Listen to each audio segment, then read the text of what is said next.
Bienvenue sur votre plateforme pour décrypter l'actualité. Plongez au cœur des grands débats politiques, sociaux, économiques et culturels qui façonnent notre monde. On a voulu présenter la Deuxième Guerre mondiale comme étant une victoire de l'Occident sans la Russie. Ce que je dis est-il vrai ou faux? Vous qui avez écouté ces 4 dernières années, depuis 2022, ces 3-4 dernières années, LCI, RFI, BFM, vous avez écouté CNN, vous avez écouté MSNBC, vous avez écouté BBC. Est-ce que vous ne vous êtes pas rendu compte du formidable travail que ces chaînes d'information mainstream occidentales ont abattu pour amenuiser le rôle de l'armée soviétique dans la libération de l'Occident? Mais quelle était la finalité de cette campagne négationniste et révisionniste envers le rôle des soviétiques dans la libération de l'Occident, de son propre poison, le racisme nazi, de son propre poison, le fascisme? L'enjeu de cette modification de l'histoire, qu'on appelle du révisionnisme, le fait de réviser l'histoire, ou du négationnisme, le fait de nier l'histoire, l'enjeu de tout cela, c'était quoi? C'était de fabriquer des Européens, des Occidentaux, des Américains, décérébrés, coupés de la connaissance réelle de l'histoire, et donc aisément manipulables par l'oligarchie financière, industrielle, militariste, qui instrumentalise bien sûr l'Ukraine contre la Russie en vue de contrôler les immenses richesses russes. De la même façon, les Africaines et les Africains doivent se souvenir de la portion congrue qui leur est réservée quand on doit célébrer la libération de la France du nazisme. Or, les armées d'Afrique ont constitué le gros des troupes qui ont libéré la France. Les troupes qui ont libéré la France de l'occupation nazie étaient majoritairement des troupes africaines. Et la première ligne de l'armée de libération de la France était une ligne noire. Toutes les premières lignes étaient noires. C'est-à-dire les hommes qui risquaient leur peau avant tous les autres, c'était les Africains. De manière systématique. Entre les deux guerres mondiales, dans les deux guerres mondiales de la France, au XXe siècle, on compte de 1 à 2 millions d'Africains qui sont morts pour que la France demeure une république souveraine, un État indépendant, et pour qu'elle soit la puissance qu'elle est aujourd'hui. Mais quels sont les citoyens qui sont le plus parqués dans les centres de rétention et d'expulsion de la France aujourd'hui? Quels sont les citoyens qui ont les conditions de visa les plus difficiles pour entrer en France aujourd'hui? Quels sont les pays dont les économies sont contrôlées par la monnaie néocoloniale française, du franc CFA aujourd'hui, et dont les économies sont donc pillées par ce mécanisme pervers, consistant à financer l'Afrique avec l'argent des Africains, avec taux d'intérêt? Donc, la connaissance de l'histoire, mes chers amis, est un élément fondamental dans le processus de libération. Les autorités de la Fédération de Russie ont compris l'importance de toujours marteler dans le crâne de leurs enfants que sans l'Union soviétique, sans la Russie, l'Occident ne serait pas libre. Et que par conséquent, toute velléité de s'attaquer à la Russie, y compris par l'instrumentalisation de l'Ukraine, est une suprême ingratitude et une entorse à la mémoire. De la même façon, dans tous les pays d'Afrique, l'histoire africaine noble, l'histoire des résistances africaines, doit être au cœur de la formation des enfants. Pour que les enfants ne soient pas malléables par des dirigeants locaux ou des dirigeants internationaux qui utilisent des techniques négationnistes et révisionnistes pour légitimer des intérêts immédiats en porte-à-faux avec les intérêts des peuples. La Fédération de Russie a résisté et personne ne peut ignorer et effacer le rôle de la Fédération de Russie dans la libération de l'Europe, dans la libération de la France. Impossible. Mais pourquoi? Parce que les historiens russes, les autorités politiques russes accordent une place de choix à la mémoire de résistance, à la mémoire d'indépendance, à la mémoire de souveraineté. Or, si vous regardez dans les pays africains, issus du colonialisme français, ou du colonialisme britannique, ou portugais, ou du colonialisme espagnol ou italien, vous verrez qu'il y a toujours dans ces pays des forces politiques qui font tout pour travestir l'histoire nationale.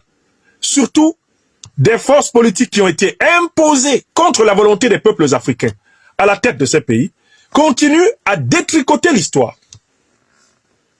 et à tenter de présenter les bourreaux comme étant des innocents et à présenter les victimes comme étant des coupables. J'en ai donné un exemple ce matin dans la situation du peuple camerounais. L'armée française, avec ses supplétifs africains, a mené une guerre de génocide dans mon pays natal, le Cameroun, entre 1955 notamment et 1971. Plus d'1 million de Camerounais ont été assassinés, notamment dans les bastions du mouvement souverainiste, panafricaniste, nationaliste révolutionnaire de l'Union des populations du Cameroun.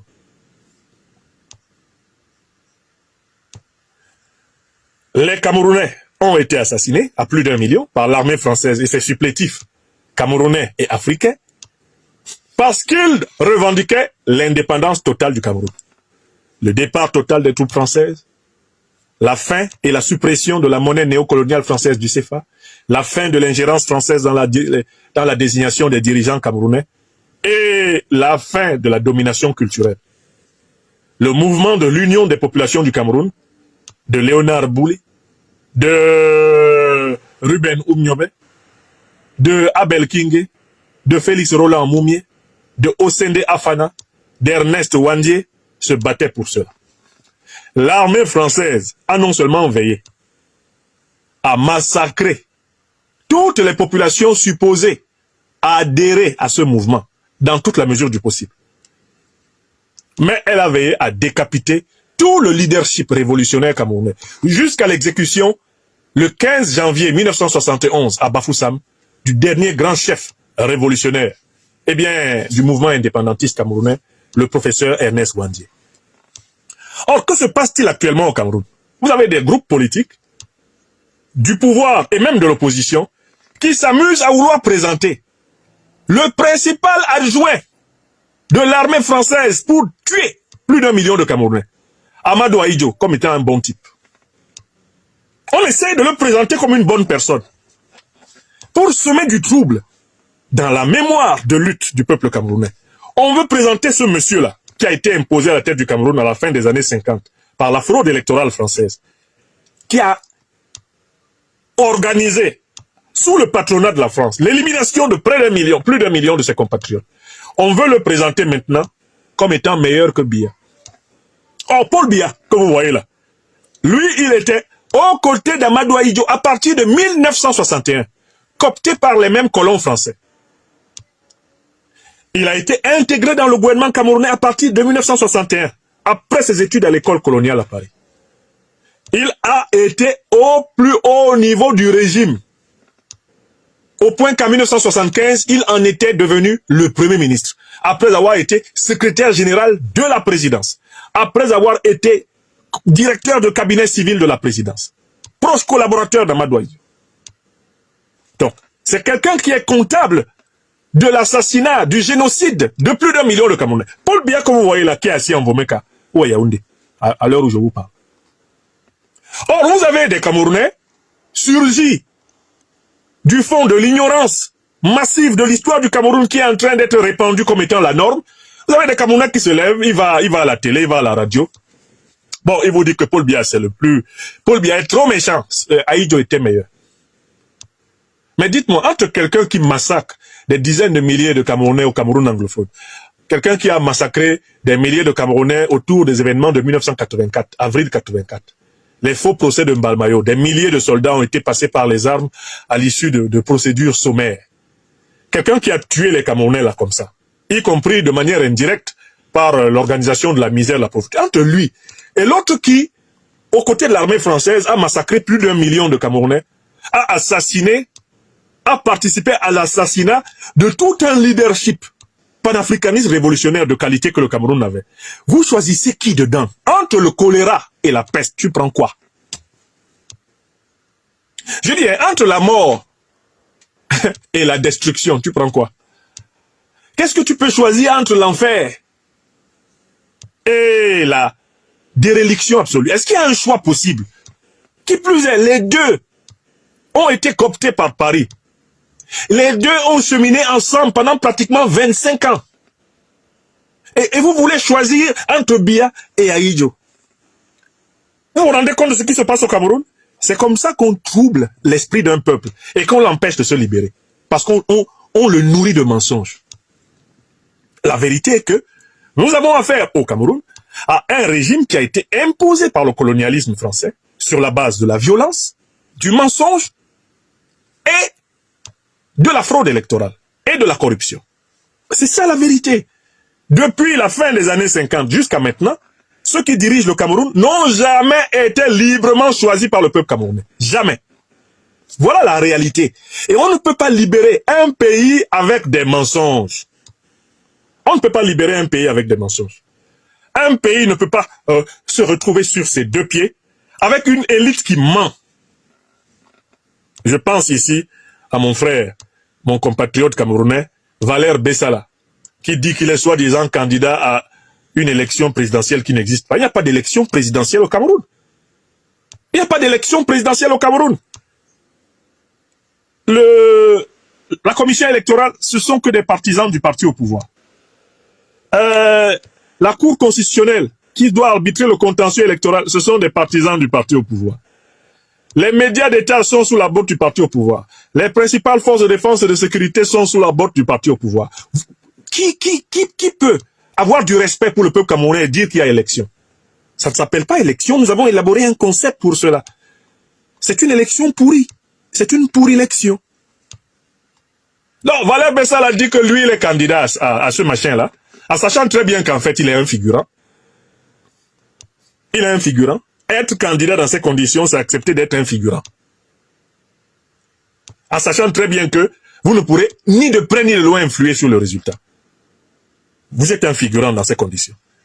Monsieur se lève et pour essayer de flatter l'ego de nos compatriotes, anciennement membres de l'Union nationale camerounaise d'Ahidjo, ou plutôt sympathisants d'Ahidjo sur la base de la fibre régionale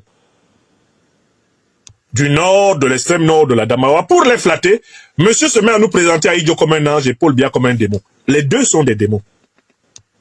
Ce sont des ennemis du Cameroun, les deux. Parce qu'en plus, c'est l'autre qui a passé le pouvoir à celui que nous avons aujourd'hui. Je ne sais pas ce que les Camerounais cherchent dans cette histoire. En voulant diviniser Ahidjo, on croit qu'on va flatter les Camerounais du Nord. On va se présenter comme un leader plutôt un peu pro-nordiste. Ahidjo ne représente pas les Camerounais du Nord. Ahidjo a été président au nom de la puissance coloniale française. Biya ne représente pas les Camerounais. Il n'a jamais été élu par une élection régulière. Entre Biya et Ahidjo, il n'y a pas un bon et un mauvais.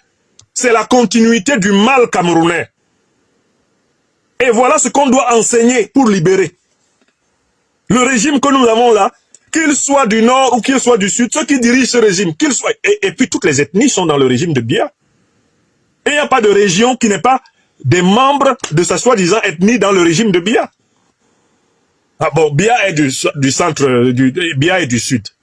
Mais son président du Sénat, Niat Ndjifendi, il est d'où? Il n'est pas de l'ouest.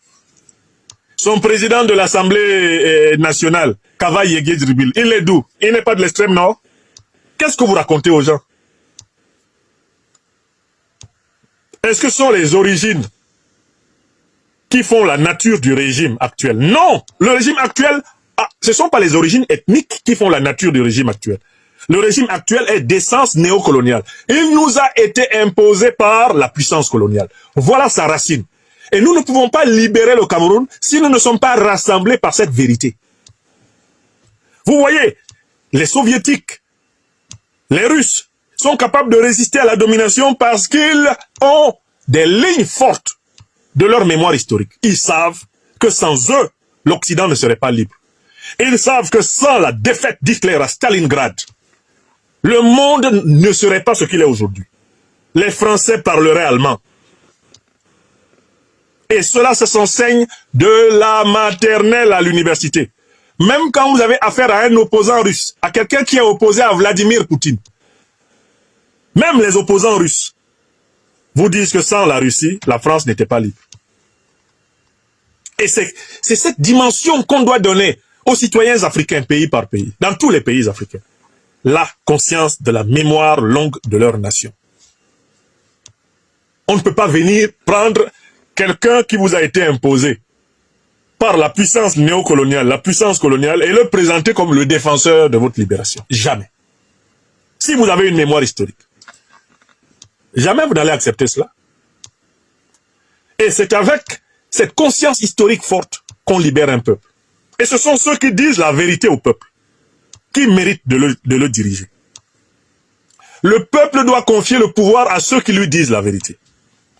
La force de l'Alliance des États du Sahel, c'est qu'elle a à sa tête des dirigeants qui disent la vérité à leur peuple. Partout en Afrique, nous allons nous libérer de la domination africaine.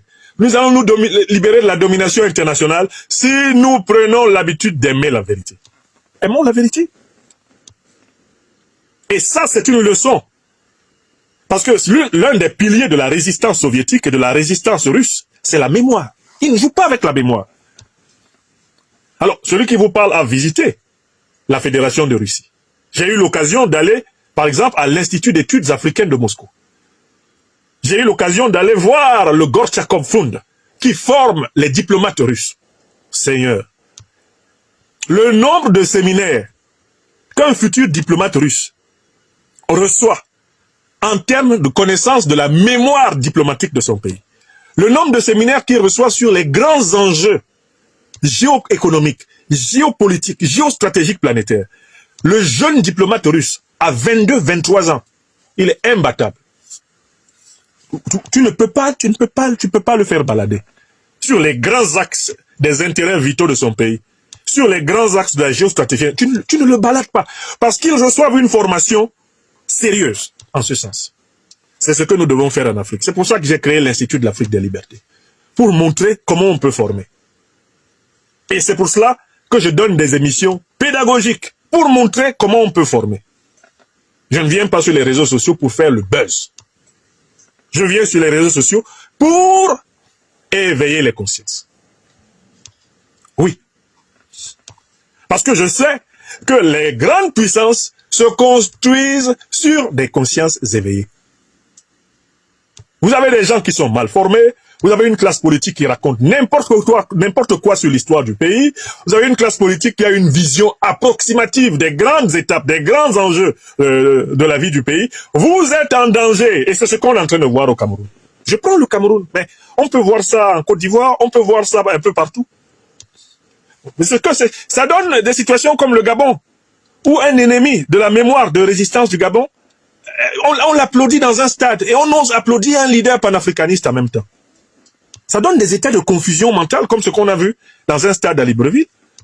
On applaudit le général Dansoman, néocolonisé au Ligingema, on l'applaudit, les mêmes qui applaudissent le valet du néocolonialisme français à Libreville, au Ligingema, on cite le nom du président du Faso, Ibrahim Traoré, ils applaudissent. Est-ce que vous voyez le degré de décérébration dans lequel on peut emmener un peuple? Je me suis même rendu compte que les mêmes là, qui ont applaudi le Dansoman imposé en réalité par la Macronie à la tête du Gabon, eh ben, ils ont sifflé quand on a dit le nom du président français Emmanuel Macron. Mais écoutez, ces gars-là, on devrait les amener dans un hôpital de chirurgie mentale, pour soigner leur bipolarité idéologique flagrante.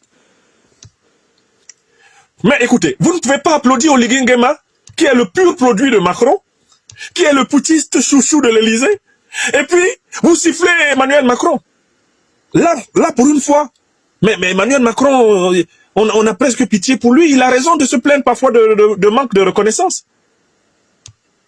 C'est lui qui a soutenu au Ligingema à bout de bras. C'est lui qui lui a déroulé le tapis rouge de l'Élysée pour le présenter comme un chef d'État présentable à l'international. C'est lui qui a tout fait pour que le coup d'État gabonais soit incolore, inodore, un coup d'État homéopathique, que ce soit un coup d'État doux. Macron a fait la com de ce coup d'État. Et vous venez applaudir le putschiste de Macron, mais vous sifflez Macron. Mais écoutez, les oligarchistes, un peu de sérieux. Vous ne pouvez pas être des partisans du fils et les ennemis du père. Et ça, c'est possible au Gabon, parce que l'enseignement de l'histoire, de l'idéologie, l'enseignement des grandes catégories de l'analyse politique s'est effondré. Si le peuple gabonais qui était dans ce stade-là avait une conscience historique, d'abord, il ne serait même pas venu dans ce stade. Parce que ce qu'on a vu là, c'est l'intronisation, en réalité, d'un petit pâtre de la France-Afrique. Ce n'est pas une élection qui a eu lieu au Gabon. Il a éliminé tous ceux qui pouvaient le battre. Il a organisé un auto-plébiscite avec l'argent de l'État. Parce qu'Oligui Nguema n'a pas d'argent. Un général d'armée au Gabon ne peut pas avoir l'argent qu'Oligui a utilisé pour financer sa campagne. Oligui n'a pas pris cet argent de son compte bancaire à lui. Il a pris l'argent de l'État du Gabon et il a donné l'impression d'être généreux envers les Gabonais. Est-ce que vous vous rendez même compte du degré de décérébration qu'ils font subir à nos populations? Gabonaises, Gabonais, Oligui vole votre argent. Il fait semblant de vous partager votre propre argent. Et en disant, moi, j'ai payé. Moi, j'ai payé. Moi, j'ai payé. Et puis vous rigolez. Vous rigolez, vous êtes content. Il y a très content. Moi, il y a très content. Tonton Oligui a donné moi son argent, lui. C'est quel niveau? C'est quel niveau de crétinisation de masse? Voilà l'exemple du Gabon. Voilà l'exemple du Gabon. C'est ce qui se passe au Cameroun. C'est ce qui se passe en Côte d'Ivoire. C'est ce qui se passe au Sénégal. Des masses crétinisées, avec des leaders politiques qui n'ont pas le courage de leur dire ce qu'il en est de l'histoire. Parce que si on dit ce qu'il en est de l'histoire, cela remet en cause des intérêts immédiats. Le 9 mai 2025 à Moscou rappelle aux Africaines et aux Africains que nous sommes la nécessité d'enseigner l'histoire critique de nos pays, de transmettre la conscience historique vigilante, d'enseigner qui furent les héros, qui furent les lâches, d'enseigner à chaque enfant les repères à partir desquels il peut se construire une existence digne. Et j'en viens maintenant à ce que je vois comme étant le cinquième enjeu. Le cinquième enjeu de cette affaire. Du 9 mai 2025 à Moscou. Bon, il y a un cinquième enjeu. C'est que tout le monde s'est tout à fait rendu compte, à partir de la réussite de cette cérémonie, tout le monde s'est bien rendu compte de l'intérêt que les Africains ont à évoluer unis. Moi, il y a une scène qui a eu lieu là-bas qui m'a beaucoup touché et qui me conforte dans l'opinion extrêmement favorable et solidaire que j'ai pour l'AES. Vous savez, le président Ibrahim Traoré n'est pas allé là-bas au nom seulement du Burkina Faso. Le président Ibrahim Traoré est allé là-bas représenter le président de la Confédération de l'AES, le président du Mali, son Excellence Assimi Goïta, et il est allé représenter le président de la République du Niger, le général d'armée Abdourahmane Tchani. J'espère que vous savez qu'il était là-bas en tant que l'un des présidents de l'AES, l'un des coprésidents de l'AES. C'est pour cela que, étant là-bas, le président Ibrahim Traoré va tenir un conseil de défense, rassemblant les ministres de la Défense du Niger, du Burkina Faso et du Mali autour de lui.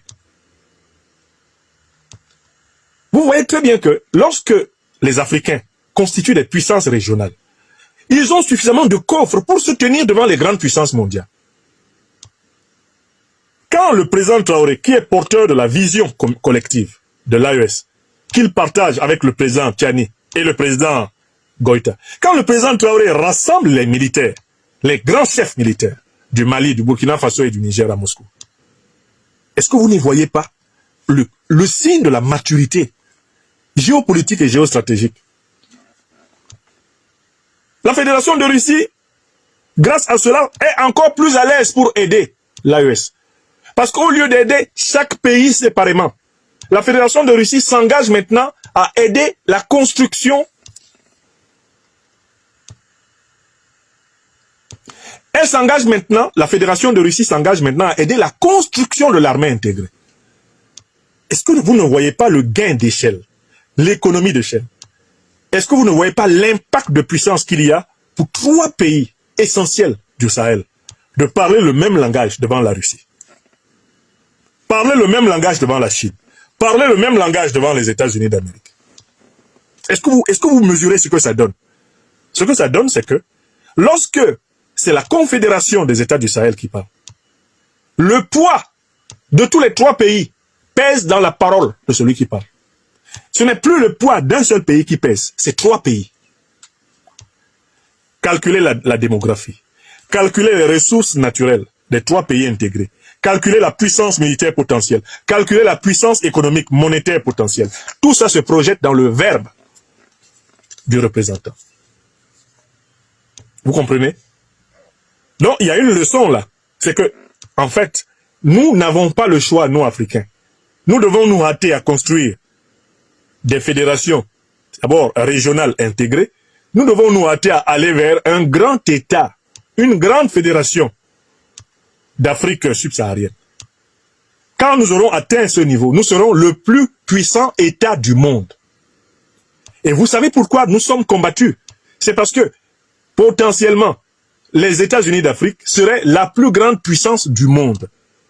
En termes de potentiel démographique, en termes de ressources naturelles, en termes de potentiel industriel militaire, en termes de potentiel marché économique, en termes de capacité de création d'œuvres culturelles d'envergure, l'Afrique rassemblée en fédération subsaharienne, fédération politique subsaharienne deviendrait la première grande puissance de ce monde.